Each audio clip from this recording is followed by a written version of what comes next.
Clock board scene 1. పాత రాజమహల్ లోపల రత్నాల గదిలో అనుకోని శబ్దం. ఒకసారి ఓ పాత రాజమహల్లో ఒక రత్నం అసహజంగా ప్రకాశించటం మొదలవుతుంది. అది ఒక శాపిత రత్నం. దానిని ఎవరైనా తాకినట్లయితే వారి జీవితం మాయగా మారిపోతుంది. Clock board scene 2. కుర్ర సైనికుడు ప్రమాదవశాత్తు ఆ రత్నాన్ని తాకడం. ఓ అమాయక యువ సైనికుడు ఆ రత్నాన్ని తాకిన వెంటనే అతని చుట్టూ చీకటి అలలు వ్యాపిస్తాయి. వాడు మాయలో చిక్కిపోతాడు. తన గుర్తును కోల్పోతాడు. Clock board scene 3.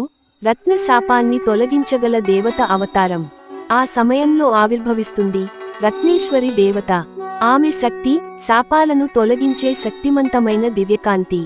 ఆమె చేతిలోని శాపనాశ శంఖం తో మాయలను విచ్ఛిన్నం చేస్తుంది. Clock board scene 4. మాయలోనిన యువకుడి రక్షణ. రత్నేశ్వరి ఆ యువకుడిని మాయ నుంచి బయటకు తీస్తుంది. ఆమె శక్తితో ఆ రత్నం శుద్ధి చేయబడుతుంది. మాయ శాపం ధ్వంసమవుతుంది. Clock board scene 5. రత్నాన్ని తిరిగి భూమిలో కలిపిన దేవత. ఆ రత్నం మళ్లీ భూమిలో కలిసిపోతుంది. రత్నేశ్వరి ఇలా చెబుతుంది: అహంకారంతో తాకిన వస్తువు శాపంగా మారుతుంది. భక్తితో తాకినదే శ్రేయస్సు తెస్తుంది.